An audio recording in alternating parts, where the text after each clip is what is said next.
Malapit na ba kayo matapos group 2? Yes, sir. Okay, group 3, please ready.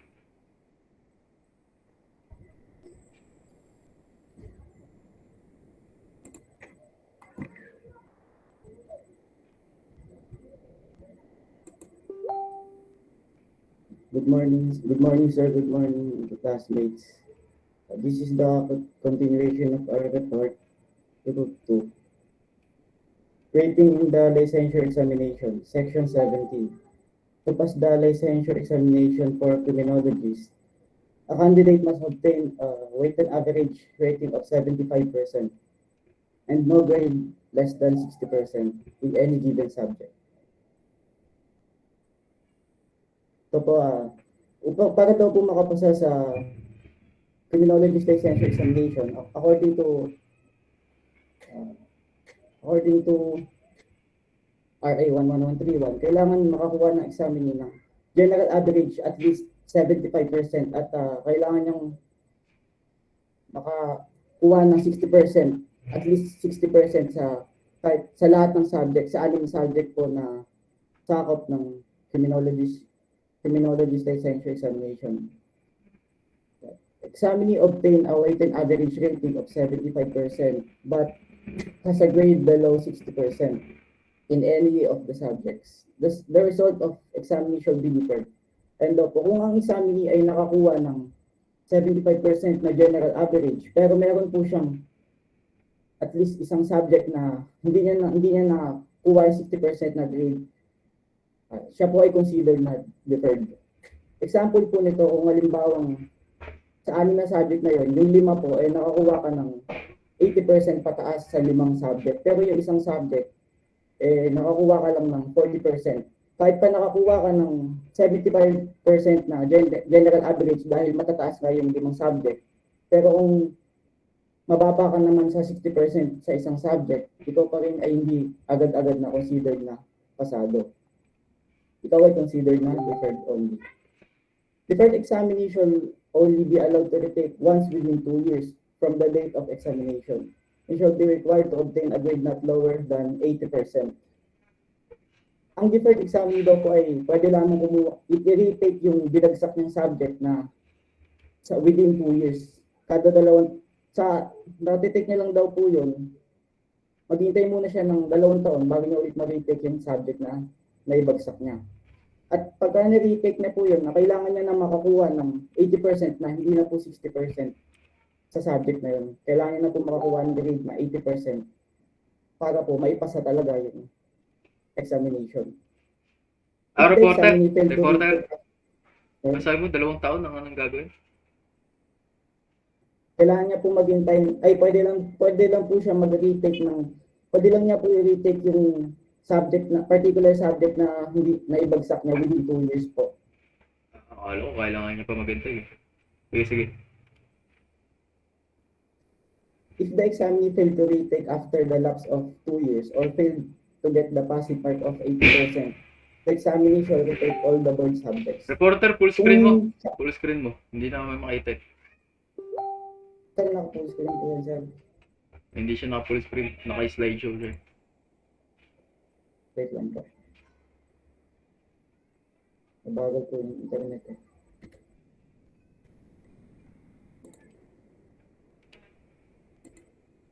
Okay na po, sir.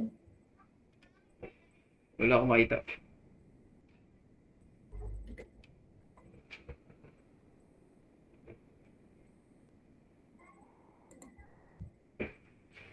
Ayan po, sir. Wala akong pinipresent eh. Okay na, sir? Wala. Po.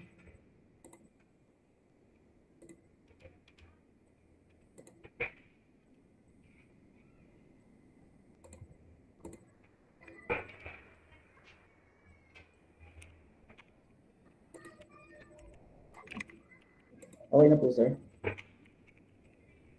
Wait. Sige, present mo. Yan. Okay na. Sir, okay na po. Okay na. Sige po. If the examinee failed to retake after the lapse of 2 years or failed to get the passing mark of 80%, the examinee shall retake all the board subjects. Kung successfully man na retake ng examinee yung within 2 years yung particular subject na yon, pero hindi naman siya nakakuha ng 80%, kailangan siya ay considered na na-failed at kailangan niya ulit i-retake lahat ng board subjects, yung 6 na subject na yun. Failed, ito po, kahit sa unang subok lang po kahit sa unang take lang po, failed 3 or more board subjects shall be deemed to have failed the board examination. Kung sa unang subok pa lang po bumagsak na siya ng 3 subject, siya po agad ay considered na failed. Ibig sabihin po, para ma-consider na deferred examinee, ang maximum lang po ay 2 subjects.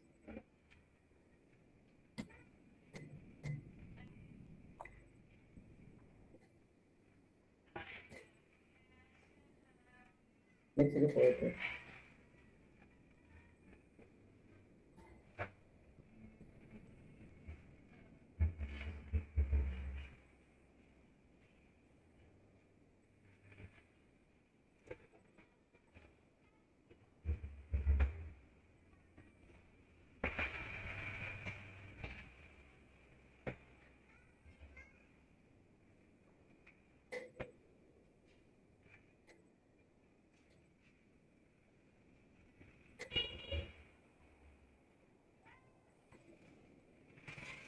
Next reporter, please.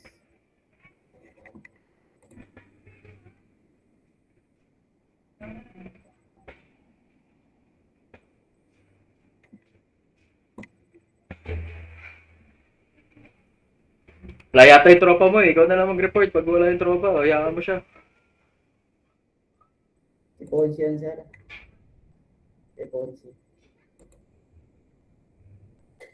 Okay. Sir, andito po ako. Session. Dyan pala eh. Sige na. Ayan na pala eh. Ito na po. Oath Section 19. All successful candidates of the licensure examination shall take their oath of profession in person before the board or any of its members, and with the APO in an oath-taking ceremony held for such purpose. Any person authorized by law may administer oath to any successful examinees only upon membership of APO prior to entering the practice of the profession. Sa oath po, sir, ang paliwanag ko po dun, yun po yung mga pumasa sa licensure exam po. At once na nakapasa sila, sir, kailangan po nila mag-oath taking ceremony. Yung oath taking ceremony po, ito po yung panunumpa po. Panunumpa ito sa kakarapin nilang tungkulin sa ating gobyerno. Ang oath taking ceremony ginaganap pagkatapos makapasa sa licensure exam for criminologists. Next.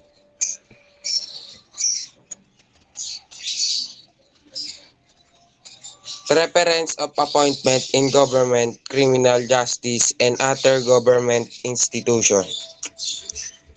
Section 35. Registered criminologists shall enjoy priority of appointment and shall not be required to take any qualifying or entrance examination in the PNP, the NBI, the BJMP, the BFP, and the Land Transportation Office, and other government position related to criminology, police, and law enforcement work, investigations and security, correction and public safety of the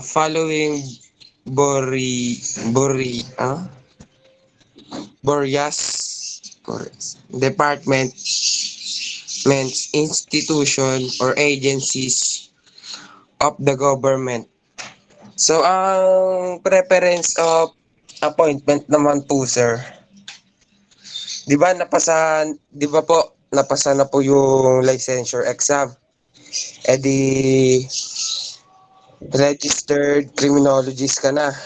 Ngayon, kapag sa preference, yung meaning nun is hindi mo na kailangan mag-exam para makapasok ka sa PNP, PMP, NBI, sa BJMP, BFP, etc. Magkakaroon ka ng privilege or priority ka kapag mag-apply ka. Kasi nga, registered criminologist ka na eh. Pasado ka na sa exam. No need to exam na para makapasok ka sa mga yun nga sa PNP. Next po. Lateral entry of registered criminologists. Section 36. Registered criminologists who are not in the government service shall be eligible and given preference for appointment via lateral entry as police, fire, and jail inspector or its equivalent in the PDEA, NBI, and other law enforcement agency, provided that they passes the general qualification for appointment as provided in the existing laws on appointment of police officer in the PNP, BJMP, BFP, PDEA, or NBI. Provided that those who are already in the police, fire, and jail services as commissioned officer and who are already registered and licensed criminologists shall be given preference for lateral entry. So sa lateral entry po, yung lateral entry po, sila po yung mga nagre-recruit sa mga civilian registered criminologists na gustong pumasok at mag-serve sa government. Pwede silang mag-apply sa PNP, BFP, or BJMP, etc.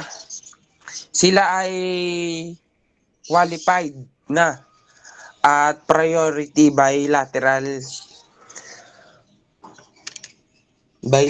entry. Since sila ay isang registered criminologist na.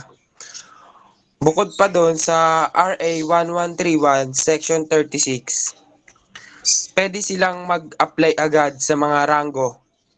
For example, gusto mo maging PNP, pwede ka agad mag-apply ng police lieutenant. Kung sa BFP naman, gusto mo pwede ka agad mag-apply na fire inspector. Kung sa BJMP naman, pwede ka agad mag-apply bilang isang jail inspector. So, imagine mo, civilian ka, pagpasok mo sa gusto mong trabaho, mataas ka agad rango mo. Mataas agad rango mo. Amazing, di ba? Next po. Nakaka-amaze yun ah. Paano nga pabalik nga doon? Bakit yun? Pa-stop ako. Okay, tama yung sinabi ni Ponce, walang mali doon. Pa-stop ako muna. Stop presenting mo muna, Dakkel. May ipipresent din ako. Sige, mute mo muna, Ponce. Mute mo muna. Ano po? Mute mo muna yun sa'yo. Yan.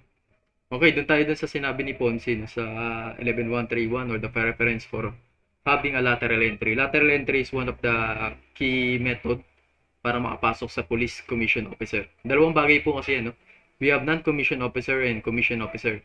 Pag sinabi po natin, tinawag natin non-commissioned officer, this non-commissioned officer is the lowest rank, no? Ito yung mga mababang rango. From PO1 to SPO4. Pag sinabi naman po natin commissioned officer, this is the rank that I given to the person or to the person that is very qualified to become a leader, no? From police lieutenant to police general, no? For 4-star general. Yan yung tinatawag natin. This implementation or PNP implement new application of rank was created in Republic Act 11200 o 11200. Okay? Present to you the classification of rank. Napakaganda pong malaman natin, no? That is the preference for a lateral entry. Ang punto lang po ni Ponce doon, pag ikaw po ay criminologist na hindi pa nakakapasok sa PNP, BP, or BJMP, you have a preference. Pag sinabi natin preference, guys, you are automatically, kung gusto mo mag-apply ng PNP, kung gusto mo maging commission officer kagad, pwede kang pumasok po. Depende kung ikaw ay kwalifikado. Ibig sabihin, meron pa rin mga standard procedure regarding that matter. Hindi po ibig sabihin na nakapasa kayo sa board examination or you are criminologist ay makakapasok agad as bilang police lieutenant. Sa totoo lang mga kaibigan, mahirap po agad pumasok ng police lieutenant kung ikaw ay wala pa sa serbisyo sa totally, no? Yan yung wala pa siguro, o ewan ko kung meron na from hindi pa, parang automatically kasi yung guys. So that is the benefits of having a Republic Act 11131, no? Yan po ang benepisyo niyan. Kasi dati guys, hindi ka pwedeng lumundag kaagad sa lateral entry na inspector kaagad. Ngayon pwede na, no? Basta hindi ka pa nasa serbisyo. Pero kung ikaw ay nasa serbisyo na guys, doon sa nabanggit ni Ponce sa bandang dulo, if you are police non-commissioned officer o fire non-commissioned officer o jail non-commissioned officer, dapat ang rango mo po dyan is sargento o PO3, guys. This is the rank classification natin. Kung nakikita ba mga kaibigan? Hello guys. Yes, sir. Makikita nyo guys, ito yung sinasabi ko sa inyo. If you are the first preference guys, if you are board passer o criminologist, pwede ka pong umangat kaagad dito sa police lieutenant natin. Ito yung police lieutenant. Ha? Makikita ba yung arrow ko? Yes, sir. Yan yung police lieutenant guys. This is the commission officer up to the 4-stars general. Ibig sabihin, pag ikaw ay police commission officer guys, ang rango mo nasa balikat, no? Kapag ikaw ay non-commission officer guys, ang rango mo nandito, no? Kaliwat kanan yan mga kaibigan. Diba nakikita niyo yung mga rango? Dati po pataas yan guys, no? May nakikita kayong mga rango pa ganun, diba? Pataas. Meron din mga pa ganun pababa, no? Binababa na po nila yan. Kasi ang rank classification po natin is based on the Armed Forces of the Philippines. Ang pinagkaiba lang po ng rank classification ng Armed Forces of the Philippines from police lieutenant, meron po silang second lieutenant, no? We have first lieutenant, we have second lieutenant in the Armed Forces of the Philippines. But in PNP classification po, walang dalawang lieutenant, iisa lang po ang lieutenant. Ibig sabihin, you are police lieutenant, diretso ka na kapag rumango ka to the police captain. Dun sa Armed Forces of the Philippines, bago ka rumango from police captain, dadaan ka ulit sa isang lieutenant. Which is the first lieutenant. No? Second lieutenant, first lieutenant, and police captain bago ka dumaan dun. No?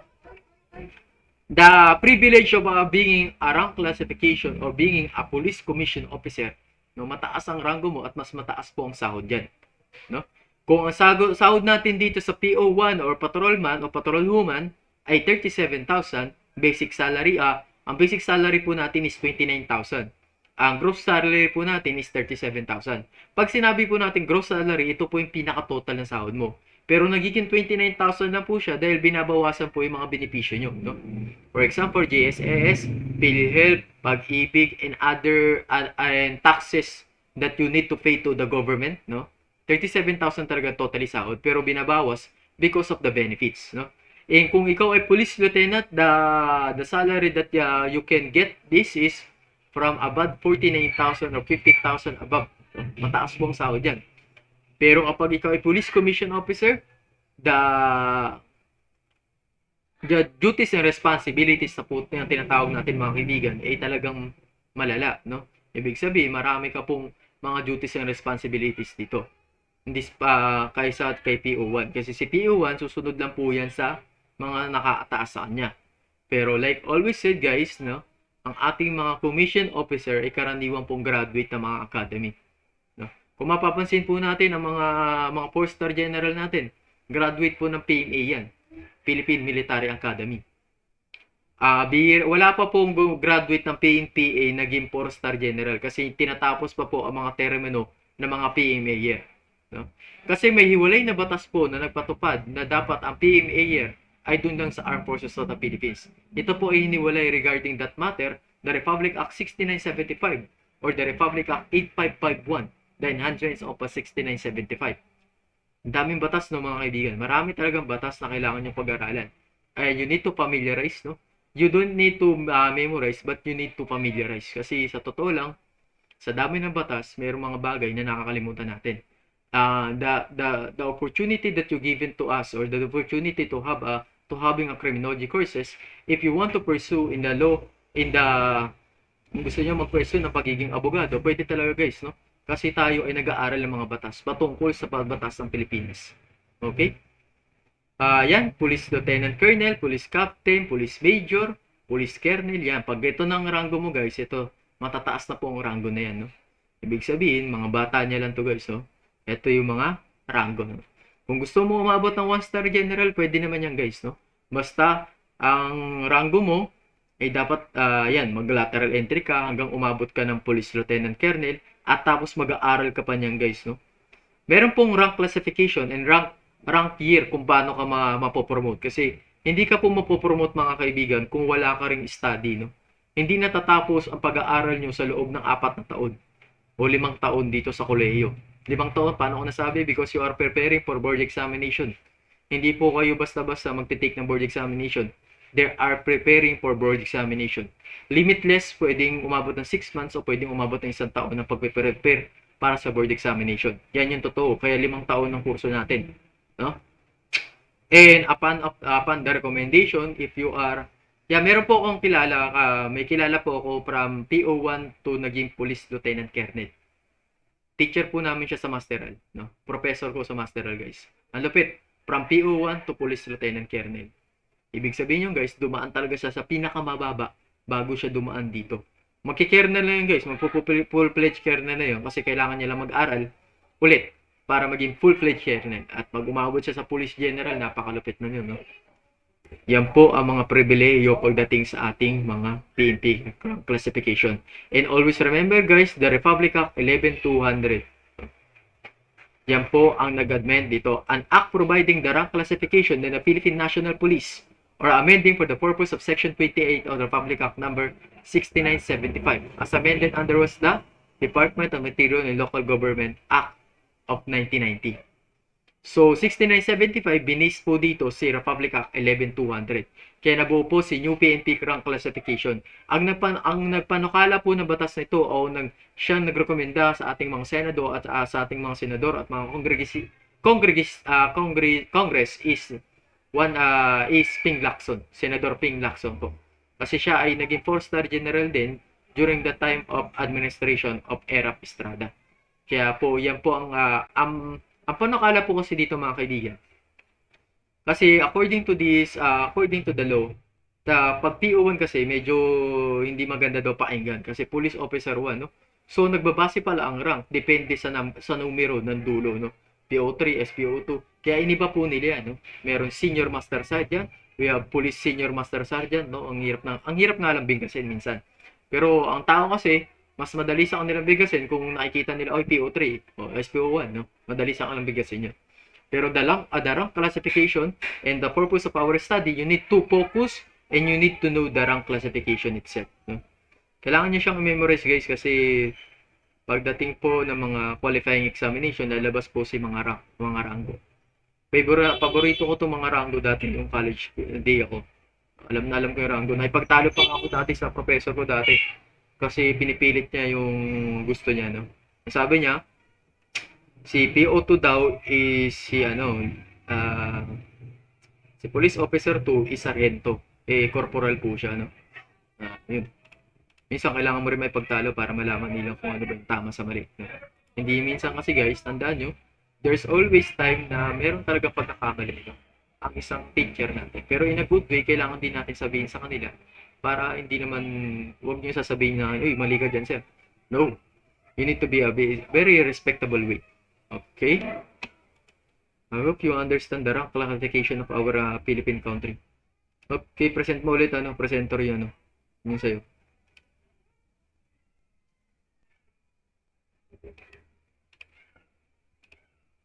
Present po yung sa'yo, Dakil.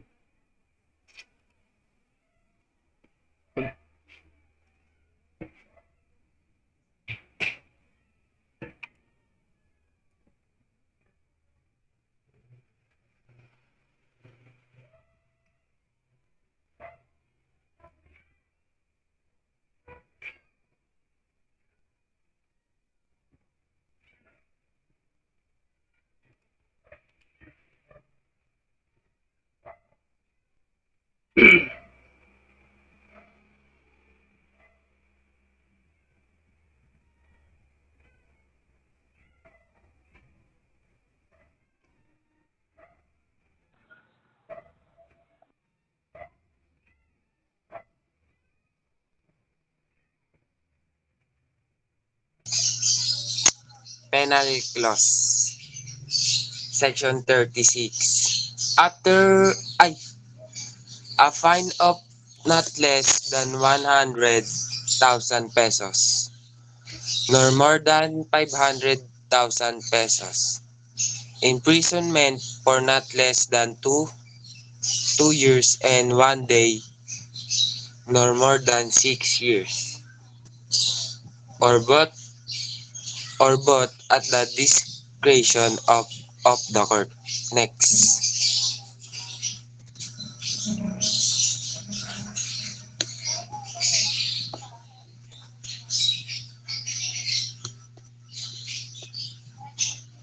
Practicing criminology without valid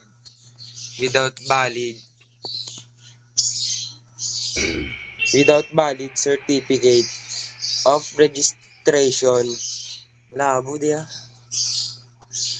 and a valid professional identification card or a valid temporary or special permit.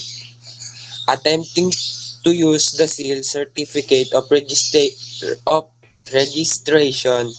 and professional identification card of a registered criminologist or temporary special permit issue to a foreign criminologist, abetting the illegal practice of criminology by an unregistered or unauthorized person, securing true false information or fraudulent means certificate of registration and professional identification card or temporary special permit. Impersonating a registered criminologist or a holder of a temporary special permit. Violating any provision of this act or the IRR Teriyok ba yan? Where the violator is a judicial person, the board of directors and other responsible officers of the corporation shall be held liable. Sa penal clause, sir, ito yung mga konsi konsi ano konsi ano consequence ba mga multa, sir, na ipapataw sa taong nagkasala At yung halaga ng ibabayad ay ibabase sa nakasaad sa batas na iyong nilabag. Yun lang po, sir, sa penal clause. Thank you po. Thank you, sir. Thank you, classmates. Copy, copy. Yung group 3 pa, can you present your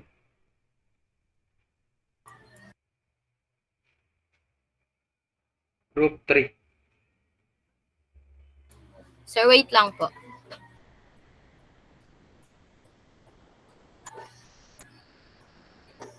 Nakita na po.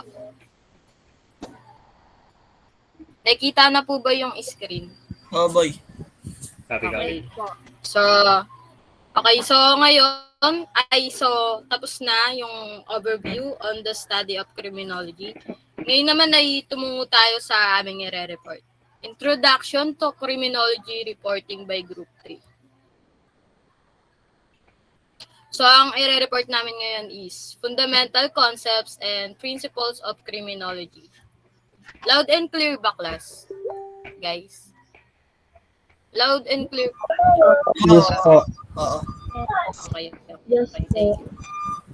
So, bago kami magsimula, magpapakilala muna kami. Okay, let's start with... Good morning, sir. Good morning, classmates. My name is Jomari Monteverde. Good morning, sir. Good morning, classmate. My name is Christopher Nicolas.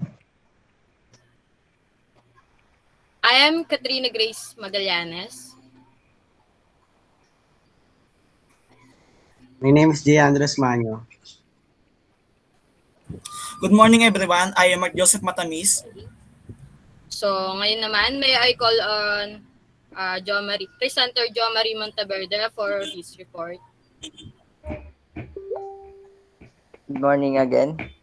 Okay, let's start our reporting to criminogenic process.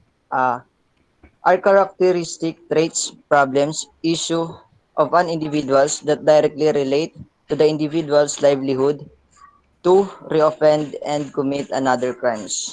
Sa criminogenic process, explain human behavior and experiences determine the natures of a person's personality.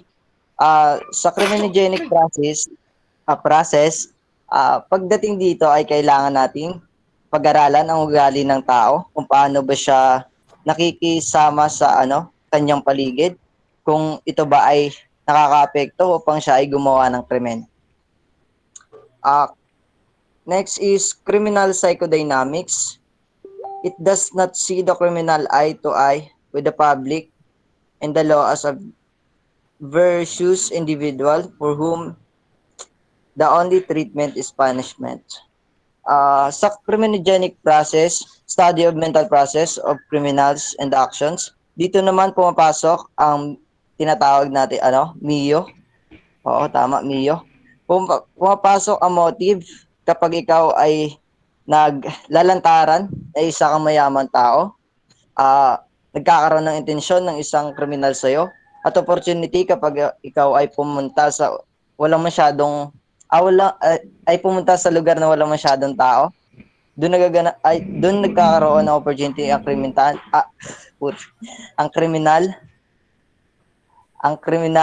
upang gawin ang krimen.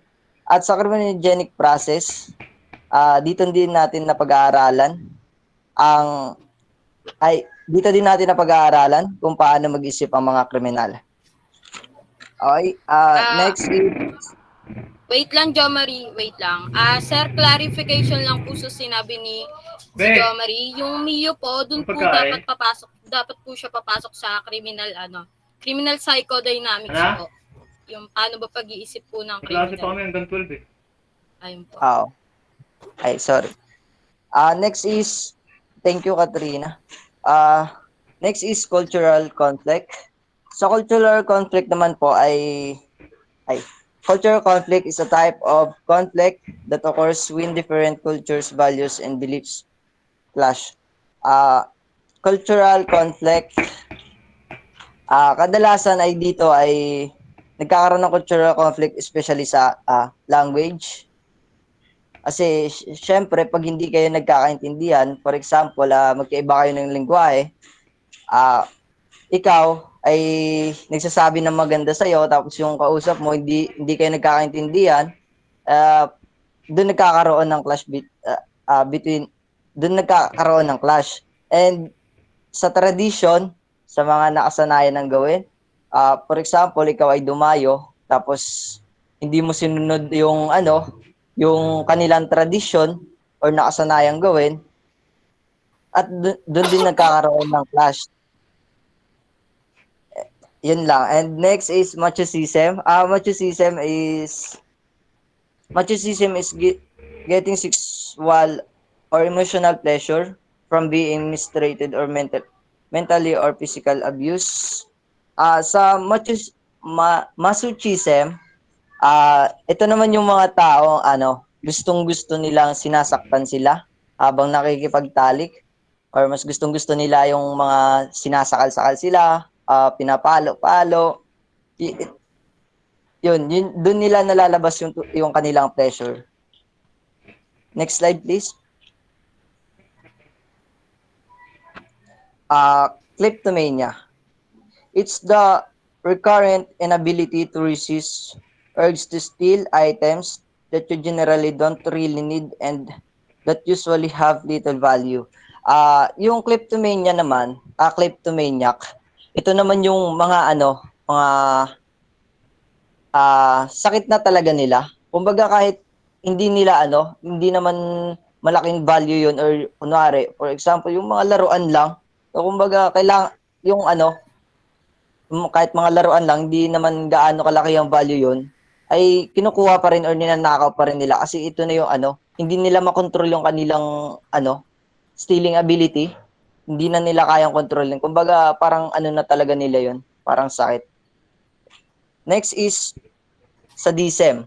Ito naman dito ay sadism, the tendency to derive pleasure, especially sexual gratification, from inflicting pain, suffering, or humanity on others. Sadism, sabihin natin, sadista.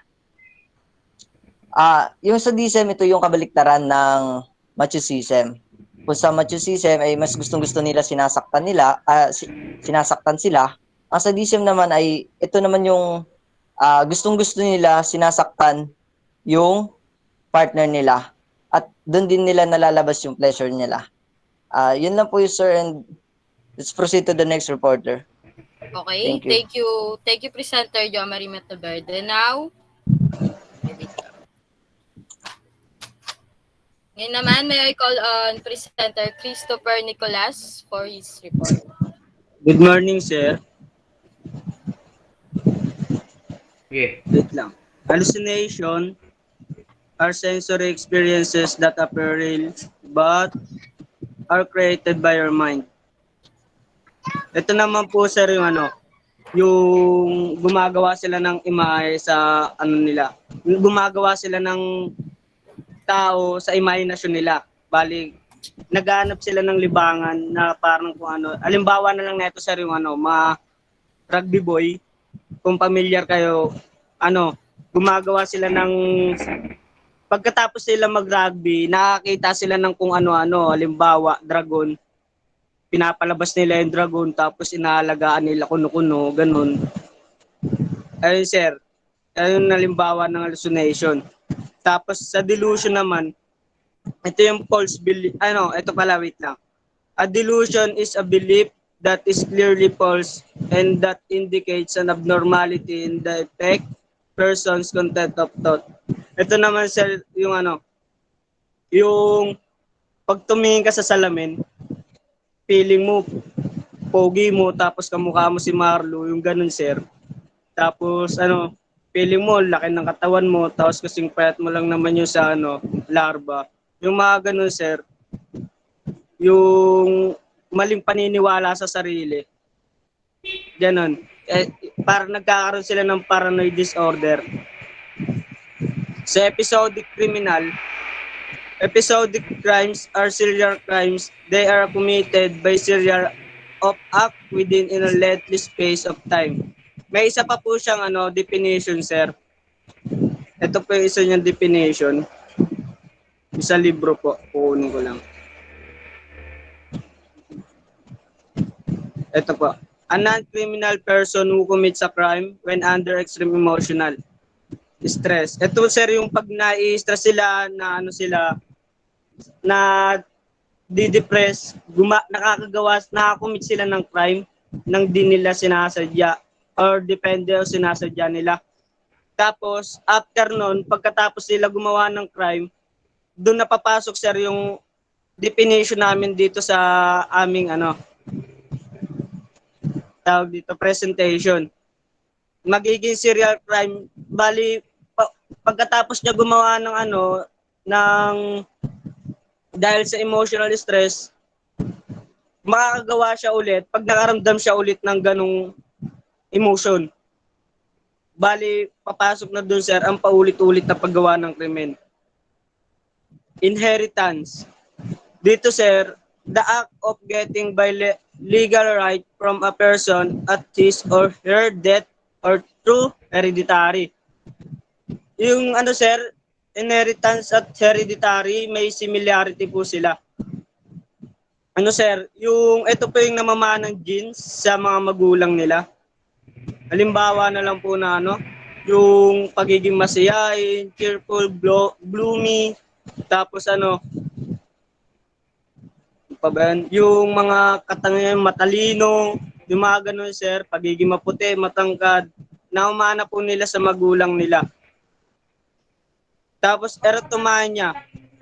Erotomania, also known as the Clerambault syndrome, is a psychiatric syndrome characterized by the delusional belief that one is loved by another person or generally of higher social status. Ito sir yung yung gusto nilang, halimbawa may gusto sila tapos gusto rin nila, mahal sila ng gusto nila. Mali naman po yun sir. Tapos may isa rin po siyang sir, yung definition sa libro din po. A morbid propensity to love or make love, excessive sexual desire. Sa excessive, ito naman sir yung gustong-gusto naman nila sa araw-araw may nakaka-sex sila. Hindi sila nabubuhay ng walang sex. Ayun lang po at maraming salamat. Okay, thank you, Presenter Christopher Nicolas. Ngayon naman ay tumungo tayo sa aking i-report. Dementia precox. The impaired ability to remember, think, or make decisions that interferes with doing everyday activities. So, ano ba ang ibig sabihin ng dementia precox? Sa dementia precox, ito nga, the impaired ability to remember. Mahirap na makatanda o mabilis makalimot.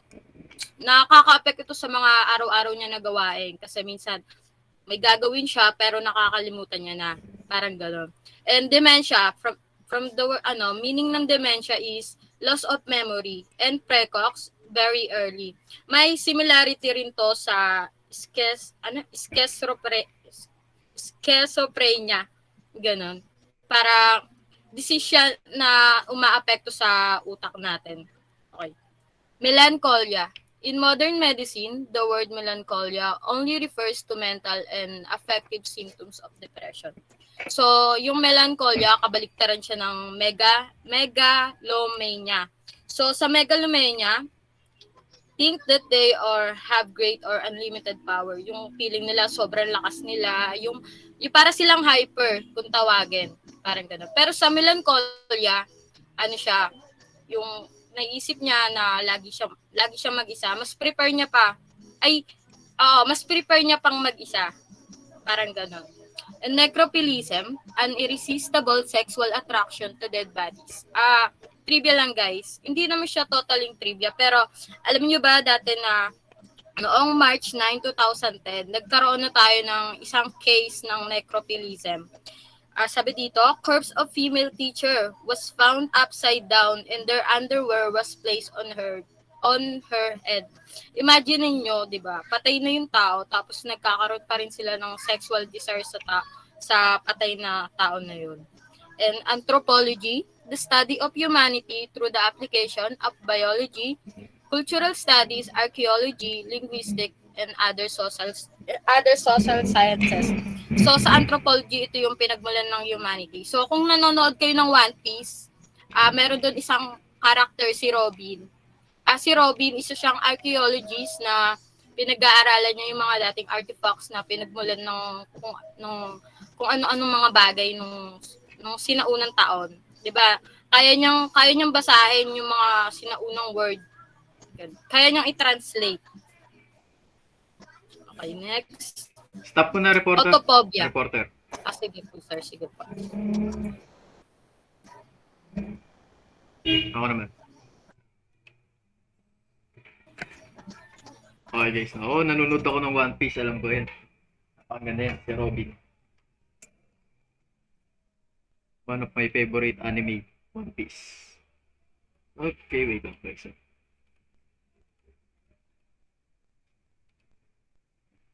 Maganda yung reporting ng group 3, wala masyadong palyan. Sa iba, mga second year, third year, na yung napasarap ang kanilang mga napasakarap ang kanilang academic break, no? Parang ayaw na nila bumalik daw.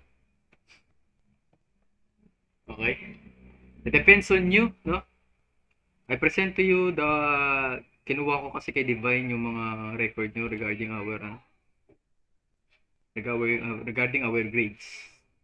Nakagawa na ako ng iba guys, sa iba, sa 1-1, 1-2, 1-8. Nagawa ko na yan. And maraming kulang sa iba. Ewan ko sa inyo kung bakit nagkukulang pa kayo.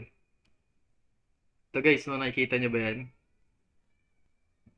Sa inyo ba to? Nandito ba kayo? Yes, sir. Sa inyo yan guys, no? Sino ba to? Si Elmer. Si Elmer, alam ko si Elmer, ano to eh. Ereg, tama ba? Si Ereg. Ereg ba to si Elmer? Press. Yes. Sir, yes po, sir. Si Entendes. Regular po. Si Entendes, kasama pa ba to? Guys? Hindi po sir, yung Entendes po nag-drop out na po. Okay. Sir, Kasama hindi na po drop na po. Sige. Opo sir, kasi Paul, J-Art, pakiayos naman yung mo ha. Ano ka po, Diyos me, yung dami mong pulado. Tapos kay Vasquez, Jeffrey, yung mga pulado na to guys, no, yan. Na-record ko na yan. Alam ko kung sino yung mga maraming pulado dito. And always remember guys, that malapit na po matapos ang first sem natin, no? November, December, January. Sa January, tapos na yan. By the end of the January. And piece of reminder for those person na masyado mabigat dito, no? Masyado guys, magpapayat na kayo kasi once na nagkaroon o nag-open ang class natin guys sa face-to-face class, always remember that we are very practicable in terms of physically, mentally, emotionally, and also pagdating sa pag-aaral. You can handle it, no? Kung dito pa nga lang sa online class, hindi nyo na ma-handle, ang dami nyo ng reklamo eh. What if kaya kapag kayo ay nasa face-to-face class na? Tandaan nyo, hindi biro ang face-to-face class guys. Kapag nag-face-to-face class na tayo, nako. Ito, pakita ko muna sa inyo. Yan, marami din kulang sa iba, sa quizzes. Yan. Yan, pulado, no? So, this one, midterm, yan, quiz natin guys is 30%. So, if you failed lagi nyong pinifail yung mga quiz activities natin, quizzes natin, tapos sa recitation natin, hindi kayo nakaka-attend. Sa reporting, hindi pa kayo nakikipag-cooperate, no? 30% will be deducted. So, yun, no? Yan yung 30% guys, no? 40%, binigyan kami ng bagong formula regarding grading system, no? So, it means, kahit pumasa ka sa midterm o final, kung binagsak mo naman si 30% and 20% activities natin, bagsak ka pa rin, no? Tapos hindi ka pa nagpasa ng project, hindi na mahatak yung grade mo, ang hirap na hatakin yan, kaibigan. For example, this matter, si Aban. No? Si Aban, nakapagpasa niya na sa lahat. Napasa niya na lahat ng hindi. Yung pinakamataas niya para wala namang manlumok. Pag in-example, sabi niya, ba't ganyan lang. No? Remember, we have always maintain the average guys. Kasi kapag hindi nyo maintain average natin, Hindi matatanggal kayo sa curriculum natin. Sir, excuse lang po, sir. Yes. Wala pa yung pangalan ko, sir. Ang pangalan mo? Cordero, sir. Kasali ka ba dito? Divine, kasali ba siya? Cordero daw. Eh, kay Divine kasi galing yan, hindi naman sa akin eh. Hindi ka mahal ni Divine, hindi ka niya love kasi hindi ka kasali dito. Sige, titingnan ko sa Google Classroom ko. Divine, chinek mo ba yan, ano? Sino, Yung sir? si Cordero daw. Wala daw siya. Anyway, titingnan ko sa Google Classroom ko. Nagpapasa ka ba, Cordero? Yes, sir. Titingnan ko na lang sa ko. Thank you, sir. Baka nakaligtaan lang. O baka napunta ka sa ibang section. Tingnan natin ng Corrales. Hindi. Wala nga talaga. Check ko na lang. Subukan natin kay sino ba lagi nakaka-perfect ng exam ko dito. Ako, sir. Lakas ang loob niya. Sino nagpresenta niya? Ponzi ba yun? Opo. Ponzi na. Mamaya na Ponzi, baka magulit ka kasi pag ikaw binigyan ko ng ano eh. Ano ba pilido na Iverson? Jeremiah. Jeremiah, wala ating Jeremiah dito. Manuel, sir. Manuel. Ayan, si Manuel. Tingnan natin.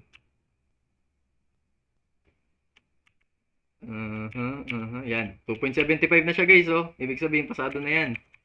Pero kung naka-90 siya sa akin, 1.25. Mataas na to guys, no? 1.25 will be equivalent. Basta napasa niya lahat, ha? Hindi pa magiging 1.25 yan kung hindi niya napasa lahat. 1.25 will be equivalent to yan. 96 guys. Mataas na yan.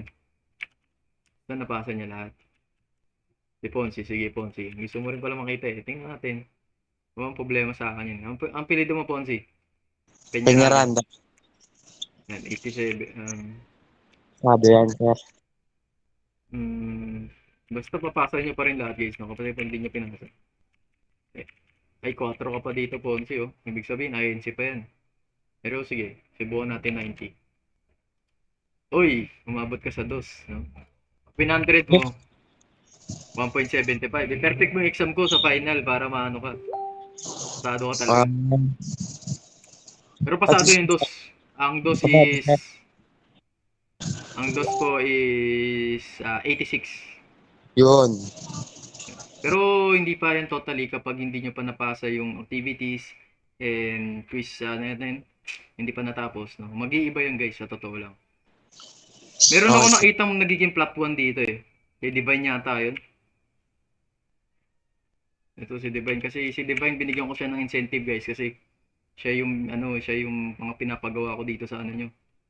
Yan 2.50 na siya guys, no. Kung makaka-90 siya sa akin sa exam. 1.25 kung mape-perfect niya. Ay 1,000 tuloy, wala pa ng 1,000. Super perfect na yan. Plot 1. Perfect yung exam ko para maka-plot 1 ka. Pero Sure kung kaya, sir. honestly speaking, hindi nyo mape-perfect ang exam ko kasi medyo mahirap na yung pangalawang final natin. Mahirap na yung finals exam natin. Okay, yun lang guys, no, sa mga reporter. Gandaan nyo yung mga report nyo guys para mahabol o mahatak yung mga grades nyo. Walang babagsak yan basta kompleto kayo. Doon sa mga pulado, pakisabihan po. Guys, wag kayong Sir, magata. excuse me po. Huwag kayong Si magatak at Cordero pababa. po. Excuse me. Yes. Yes, Jeremiah. Okay, wala na tayong oras. So, Sir. yes. Ano yun? Ayun, Jeremiah. Cordero po. Sir, hindi napasa masali. Sige, ako nang bahala But, dun. Check ko na lang. ipasa ko list of students. Hindi, wag na. I-insert ko na lang siya. I-insert ko na lang, Cordero. Titingnan ko rin sa Google Classroom, mamaya wala naman dun. check ko na lang guys, no. Maraming salamat sa inyo and please guys, pass all the reporting, no. Mag-report kayo lahat kasi para pumasa kayo lahat, no. Ayun lang, hanggang sa muling pagkikita. Bye-bye. Thank you, sir.